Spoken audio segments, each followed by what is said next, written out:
chaque individu aménage sa scène graphique.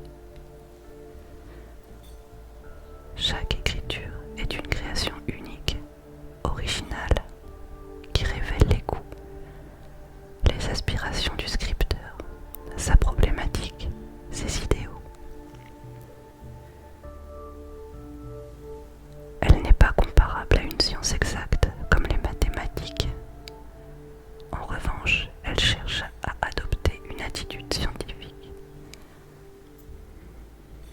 c'est-à-dire à expliciter le chemin qui mène des hypothèses qu'elle avance aux conclusions qu'elle propose.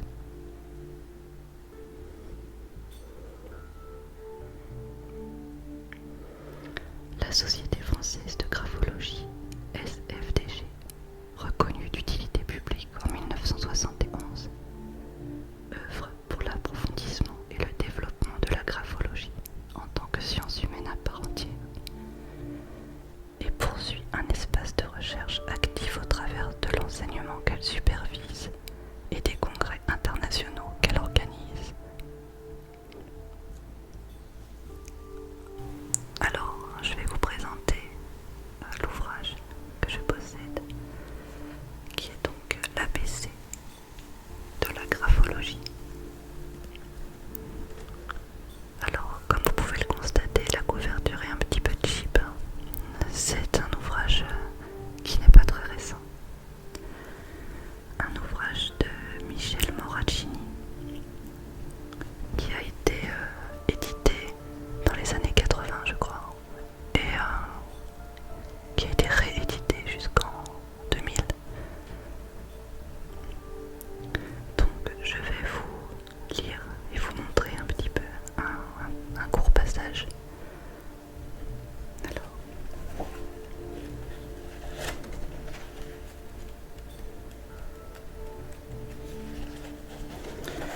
j'ai donc choisi la pression de l'écriture, c'est-à-dire voilà, lorsqu'il peut s'agir d'écriture légère, d'écriture appuyée, d'écriture nourrie, etc. Donc là vous voyez bien les différents exemples, comme donc cette écriture là, qui est l'écriture dite légère. Vraiment une petite écriture, patte de mouche un peu. Hop, je vais vous montrer.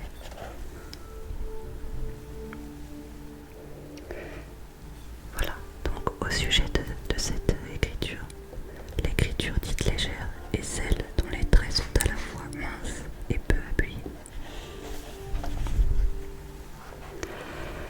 Elle indique souvent, mais pas toujours, un tonus vital peu élevé, une certaine fragilité, un côté parfois délicat. Le scripteur a tendance à subir l'action des choses plutôt que de porter sa marque sur elles,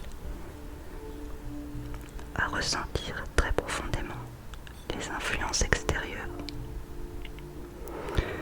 Si l'écriture est à la fois nette, simple et rapide, l'on a affaire à des esprits cultivés, idéalistes, à l'imagination active, fins et sensibles, créatifs.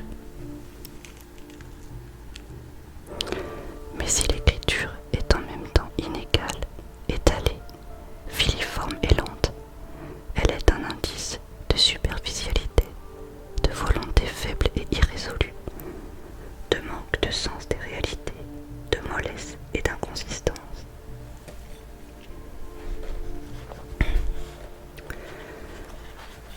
Après, donc nous avons l'écriture appuyée, donc c'est celle-ci.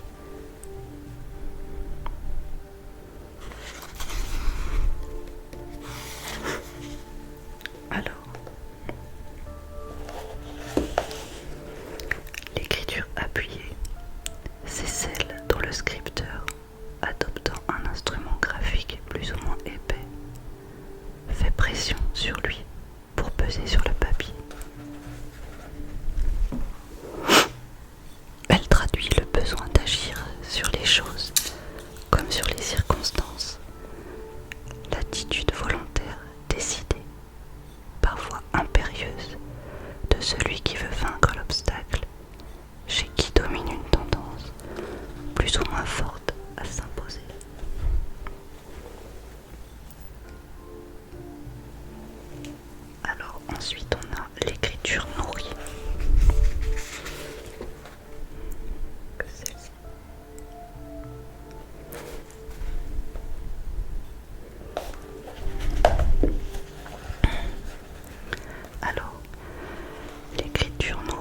C'est une écriture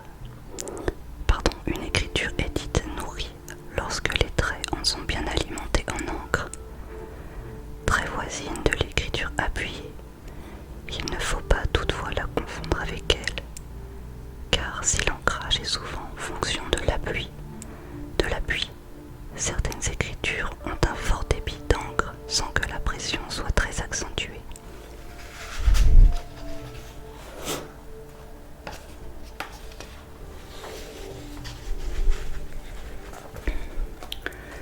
Elle signifie forte vitalité, dynamisme, propension à l'action, esprit d'initiative, sens du concret.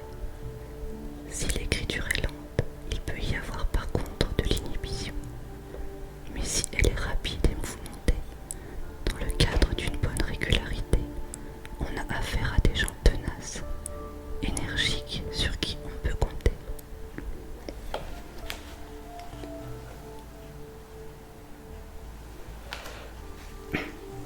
Alors ensuite on a l'écriture épaisse. Donc celle-ci.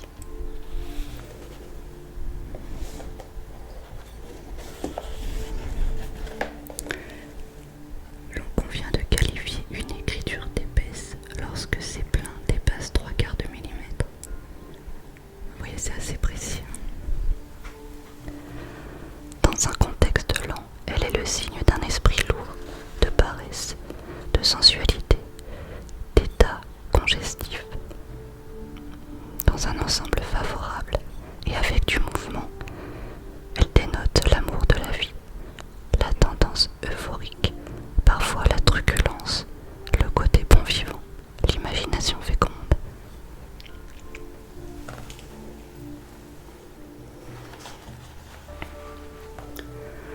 Ensuite, on a l'écriture en relief.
fuselées lorsque les renflements revêtent la forme de fuseaux.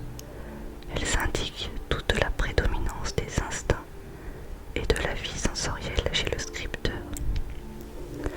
Lorsqu'enfin les finales des lettres ou des mots s'épanouissent brutalement en s'élargissant en forme de massue, écriture dite massuée, on est en présence de comportements d'affirmation volontaire, susceptibles de s'exercer avec violence.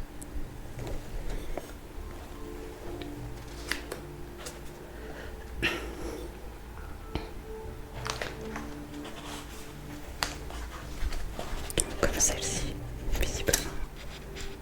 Voilà.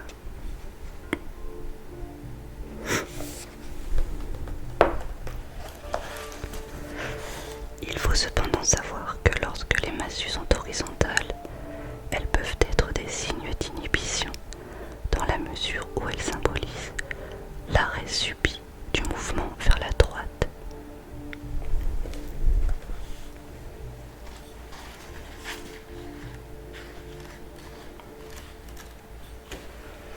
Alors voilà pour ces petits extraits. C'est un livre extrêmement complet. Là par exemple, je regarde un petit peu en même temps que vous. Ouais, c'est des signatures de gens connus.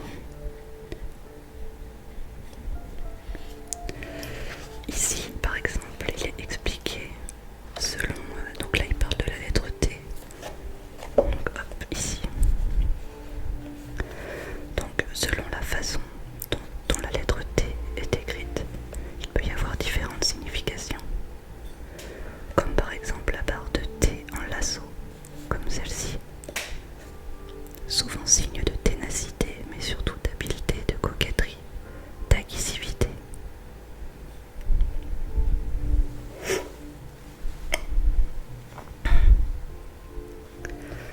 Voilà, c'est vraiment très très intéressant. C'est notamment très utilisé pour les recrutements. Enfin, c'était utilisé parce qu'aujourd'hui, avec l'ère du numérique, la plupart du temps, les CV, lettres de motivation surtout, sont envoyés par mail. Et malheureusement, l'écriture tend à disparaître, je pense, ce qui est fort dommage.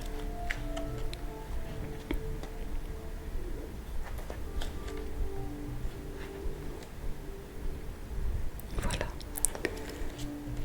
Donc j'espère que vous en aurez appris un petit peu plus et que ça vous aura plu. Comme d'habitude, si vous aimez ce thème, comme vous pouvez voir, c'est vraiment un pavé, donc je pourrais tout à fait faire une seconde vidéo sur ce thème avec d'autres analyses.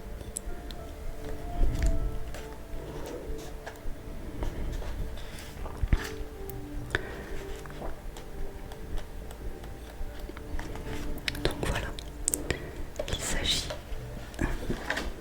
je répète donc, de l'ABC de la graphologie de Michel Moracchini. Je vous souhaite une excellente